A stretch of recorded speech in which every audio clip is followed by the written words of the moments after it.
শহরের ব্যস্ত সকাল, সূর্যের আলো তখনও পুরোপুরি উজ্জ্বল হয়নি, তবে সোনালি আভায় ভেসে উঠছিল চারদিক। আমি তাড়াহুড়ো করে বাস স্ট্যান্ডে এসে দাঁড়ালে। হাতে একটা ব্যাগ, চোখে সামান্য ক্লান্তি, কিন্তু মনে অজানা রোমাঞ্চ। শহরে যাওয়া আমার কাছে সবসময়ই একটু বিশেষ লাগে, নতুন মানুষ, নতুন রাস্তা, আর নতুন অভিজ্ঞতা। বাসটা ধীরে ধীরে স্ট্যান্ডে এসে থামল। মানুষজন ঠেলাঠেলি করে উঠতে লাগলো। আমি ধৈর্য ধরে সবার ওঠা শেষ হতে দাও, তারপর শান্তভাবে উঠলে। ভেতরে জায়গা পাওয়া কঠিন ছিল, তবুও ভাগ্যের জোরে জানালার ধারে একটা সিট খালি পেলে।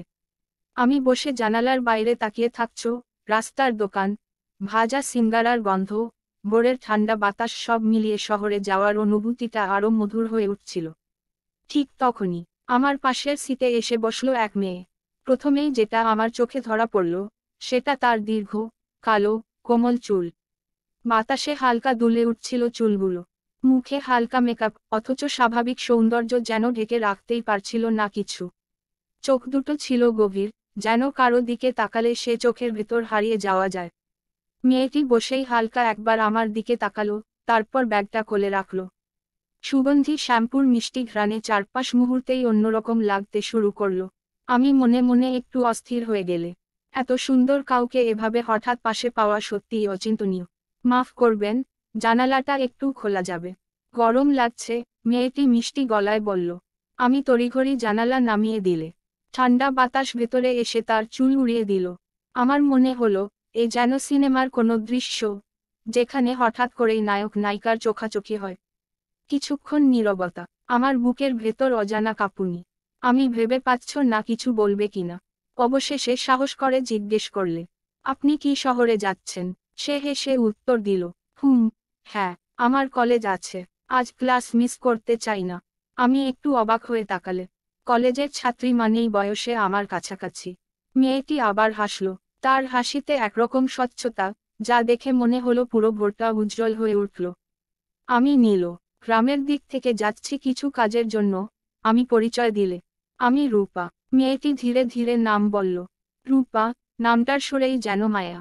আমি মনে মনে কয়েকবার নামটা উচ্চারণ করলে। এরপর থেকে যাত্রা একেবারেই অন্যরকম হয়ে উঠল। আমাদের কথোপকথন থামছেই না। রূপা জানালো সে শহরের একটা নামকরা কলেজে পড়ে। সাহিত্য আর সঙ্গীত তার প্রিয়। ফাঁকে ফাঁকে কবিতা লেখে, আবার গানও গায়। আমি শুনে মুগ্ধ হয়ে গেলে। এত কম সময়ে কারো কথা এত আকর্ষণীয় লাগতে পারে, সেটা আগে ভাবনি। আমি নিজের কথাও বললে, গ্রাম, মাঠ, নদী, বন্ধুদের গল্প। বাসের ভেতর অন্য সবাই যেন হারিয়ে গেল।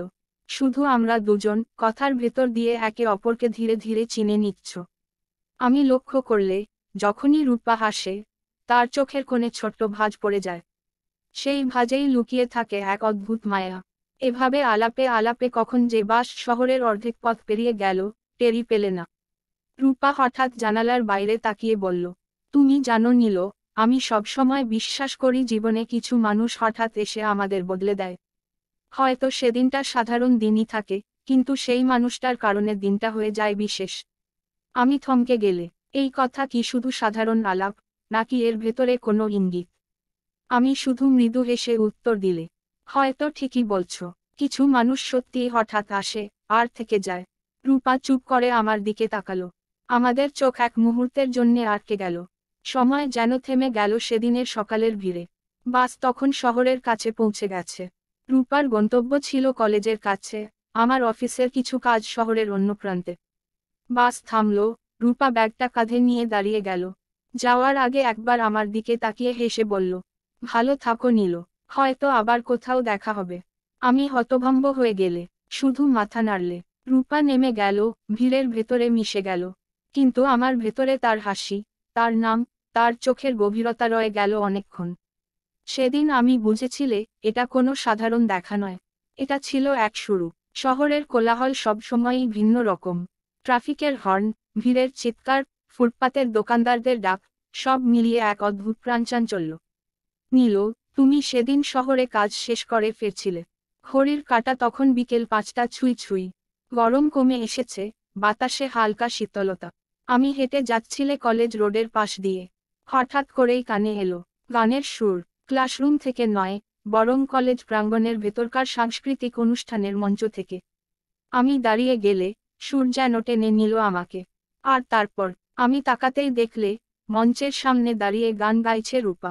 আমার হৃৎপিণ্ড হঠাৎ দ্রুত বেগে ধুকপুক করতে শুরু করল। তার গলায় সেই মিষ্টি সুর, চোখ বন্ধ করে সে যেন গানে ডুবে আছে। মঞ্চের আলোয় তার মুখটা যেন আরো উজ্জ্বল হয়ে উঠেছে। আশেপাশের সবাই মুগ্ধ হয়ে তাকিয়ে আছে, আর আমি দাঁড়িয়ে আছি ঠিক ভিড়ের মাঝে, অথচ মনে হচ্ছে সে গান যেন শুধু আমার জন্যই গাইছে। গান শেষ হতেই তুমুল করতালি। রূপা হেসে ঝুঁকে সালাম জানালো। আমার বুক ভরে গেল এক অদ্ভুত গর্বে, যেন তাকে চেনা মানেই কোনো বিশেষাধিকার। আমি ভিড় ঠেলে সামনের দিকে এগিয়ে গেলাম। অনুষ্ঠান শেষ হতেই রূপা মঞ্চ থেকে নামল। আমাদের চোখাচোখি হলো। প্রথমে রূপা একটু থমকালো, তারপর বিস্মিত হাসি ছড়িয়ে পড়ল তার ঠোঁটে। নীল, তুমি এখানে? আমি হেসে উত্তর দিলে, হ্যাঁ, কাকতালীয়ভাবে চলে এলাম। কিন্তু ভেবেই দেখো, তুমি গান গাইছো আর আমি সেটাই শুনতে পাচ্ছি। এটা কি কেবল কাকতালীয়? রূপা একটু লাজুকভাবে হেসে বলল, হয়তো ভাগ্যের খেলা। এই কথাটা শুনে আমার বুকের ভেতর অদ্ভুত আলোড়ন বয়ে গেল। এরপর আমরা কলেজের গেটের বাইরে হাঁটতে শুরু করলে। বিকেলের সোনালি আলোয় চারপাশটা রঙিন হয়ে উঠেছে। রাস্তার পাশে চা আর ফুচকার দোকান। রূপা হঠাৎ বলল, তুমি চা খাবে? আমি এখানে প্রায়ই আসি। আমি মাথা নাড়লে। দুজনে গিয়ে একটা ছোট্ট চায়ের দোকানে বসলেন। দোকানদার কাগজের কাপ এনে দিল। চারপাশে ভিড় হলেও আমাদের কথোপকথনের ভেতর যেন আলাদা এক জগৎ তৈরি হলো। রূপা বলল, জানো, আমি গান গাইতে খুব ভালোবাসি। ছোটবেলায় মায়ের কাছে শিখেছিলাম, কিন্তু স্বপ্ন আছে বড় হয়ে গানের অ্যালবাম বের করব। আমি গভীর মনোযোগে শুনছি। তারপর ধীরে বললাম, তোমার গলায় যে জাদু আছে, সেটা একদিন অবশ্যই সবাই শুনবে। রূপা তাকিয়ে রইল আমার দিকে। চোখে মুখে ভেসে উঠল বিস্ময় আর আনন্দ। তুমি এতটা বিশ্বাস করো? অবশ্যই, কারণ আমি চোখে দেখেছি, গান গাওয়ার সময় তুমি কেমন বদলে যাও। সেই আবেগ সবাইকে ছুঁয়ে যায়। রূপা চুপ করে গেল। তার চোখে কৃতজ্ঞতার ঝিলিক। হয়তো সে জীবনে অনেক প্রশংসা পেয়েছে, কিন্তু আমার কথায় ছিল এক ধরনের আন্তরিকতা, যা তার ভেতরে অন্যরকম অনুভূতি জাগাল। চায়ের ধোঁয়া উঠছিল, আর আমরা দুজন কথা বলছিলে একের পর এক। কলেজ, গান, আমার গ্রাম, শৈশবের গল্প, সবকিছু ভাগাভাগি হচ্ছিল এক অদ্ভুত সহজতায়। হঠাৎ রূপা বলল, জানো নীল, আমি খুব কম মানুষের সঙ্গে এত সহজে মিশতে পারি। কিন্তু তোমার সঙ্গে, জানি না কেন, খুব স্বাভাবিক লাগছে।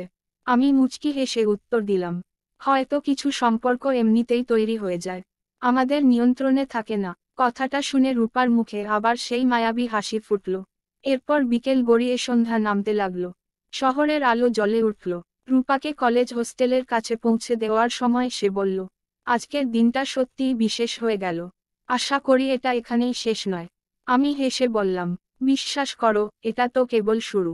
রূপা বিদায় জানিয়ে ভেতরে চলে গেল। আমি বাইরে দাঁড়িয়ে অনেকক্ষণ তাকিয়ে রইলে। মনে হচ্ছিল, শহরের ভিড়ের মাঝে যেন একটা নতুন দিশা খুঁজে পেয়েছ আমি। আমি বুঝতে পারছিলাম রূপার সঙ্গে এই দেখা কেবল কাকতালীয় নয়, এটা এক অদ্ভুত টান, যা আমাদের আবারও কাছে নিয়ে এসেছে। দিনগুলো কেটে যাচ্ছিল এক নতুন ছন্দে। আমার শহরে কাজের অজুহাত বেড়ে গিয়েছিল, অথচ ভেতরে ভেতরে জানো, আমি শহরে যাচ্ছ শুধু একটা কারণে, আর সেই কারণ হলো রূপা। আমাদের দেখা এখন প্রায় নিয়মিত। কখনো কলেজ শেষে, কখনো শহরের বইয়ের দোকানে, আবার কখনো ফুটপাথের চায়ের দোকানে। রূপার সঙ্গে প্রতিটি মুহূর্ত যেন নতুন আবিষ্কার। একদিন বিকেলে আমরা শহরের বিখ্যাত লেকপারে বসেছিলে। হালকা বাতাস বইছিল, চারদিকে দম্পতিদের আড্ডা। রূপা হঠাৎ একটা কবিতা আবৃত্তি করতে শুরু করল। তুমি যদি থেকো পাশে, তাহলেই আকাশ নীল থাকে, নইলে মেঘ জমে যায় মনের জানালায়। তার কণ্ঠে কবিতার সুর যেন লেকের পানির ঢেউয়ের সঙ্গে মিশে যাচ্ছিল। আমি মুগ্ধ হয়ে তাকিয়ে রইলে। তুমি কবিতাও লিখো? আমি বিস্ময়ে জিজ্ঞেস করলে। হ্যাঁ, তবে সেগুলো আমি কাউকে দেখাই না। তখন আমি বললাম, তাহলে আমাকে দেখালে কেন? রূপা একটু হেসে চোখ নামালো। জানি না, তোমার কাছে সবকিছু শেয়ার করতে ইচ্ছে করে। এই কথাটুকু শুনে আমার বুকের ভেতর অদ্ভুত কাঁপন উঠল। পরদিন আবার আমরা দেখা করলে কলেজের লাইব্রেরির বাইরে। রূপা আমাকে একটা খাতা দিল। এখানে কিছু কবিতা লিখেছি, আর আমাকে বলো দেখে হাসবে কিন্তু না। আমি খাতা খুলে পড়তে শুরু করলে। প্রতিটি লাইনে যেন তার হৃদয়ের স্পর্শ। শব্দগুলো সাধারণ হলেও আবেগগুলো ছিল গভীর। আমি পড়তে পড়তে চুপ করে গেলে। কেমন লাগলো? রূপা নার্ভাস হয়ে জিজ্ঞেস করল। অসাধারণ, তোমার ভেতরে যে কতটা অনুভূতি জমে আছে, আমি আগে টের পাইনি। রূপার চোখ ভিজে উঠল। হয়তো সে চেয়েছিল কেউ তার ভেতরের কণ্ঠস্বর শুনুক, আর আমি সেটাই করছিলাম। এরপর থেকে আমাদের বন্ধুত্ব আরও গভীর হলো। আমি তাকে আমার গ্রামের কথা বললে, কেমন করে ভোরের নদীর ধারে হাঁটো, ধানক্ষেতের গন্ধ, গ্রামের আকাশের তারারা। রূপা চোখ বড় বড় করে সব শুনত। আমি কখনো তোমার গ্রামে যেতে চাই, রূপা একদিন বলল। অবশ্যই যাবে, তোমাকে আমি সবকিছু ঘুরিয়ে দেখাবো। এই প্রতিশ্রুতির ভেতর যেন এক অদ্ভুত ভবিষ্যৎ লুকিয়েছিল। আমরা একসঙ্গে শহরের বইমেলাতেও গিয়েছিলে। রূপা আমাকে তার প্রিয় কবিদের বই দেখালো, আর আমি তাকে কিনে দিলাম একটি ছোট্ট কাব্যগ্রন্থ। রূপা বইটা হাতে নিয়ে বলল, এটা আমার কাছে সবসময় থাকবে, মনে রাখবে। দিনের পর দিন আমরা একে অপরকে চিনতে লাগলে, খুব সূক্ষ্মভাবে। রূপার অভ্যাস, তার ছোট ছোট পছন্দ, তার ভয়, সবই আমি জানতে শুরু করলাম। একদিন হঠাৎ বৃষ্টি নামলো শহরে। আমরা তখন রাস্তার ধারে, লোকজন দৌড়ে আশ্রয় নিচ্ছে, আর আমরা দুজন দাঁড়িয়ে আছি ভিজে। রূপা হাসতে হাসতে হাত দুটো মেলে দিল। দেখো নীল, বৃষ্টি মানেই স্বাধীনতা। সে ভিজছে, চুল ভিজে কপালে লেগে যাচ্ছে।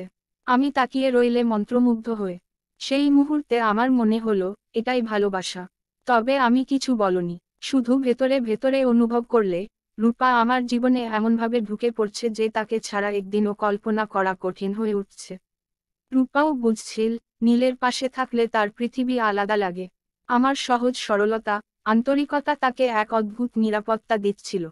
তবে তোমরা কেউই সরাসরি কিছু বলছিলে না, কারণ দুজনেই ভয় পাচ্ছিলে, বন্ধুত্ব ভেঙে গেলে হয়তো সবকিছু হারিয়ে যাবে। কিন্তু হৃদয় তো চুপ করে থাকে না। প্রতিটি মুহূর্তে, প্রতিটি আলাপে, প্রতিটি হাসিতে, আমাদের ভেতরে এক অদৃশ্য ভালোবাসা বেড়ে উঠছিল। আমি প্রায়ই রাতে ঘুমাতে যাওয়ার আগে রূপার কথা ভাবি। তার হাসি, তার চোখ, তার কবিতা। আর ভাবি, একদিন কি সাহস করে তাকে বলবো আমার মনের কথা।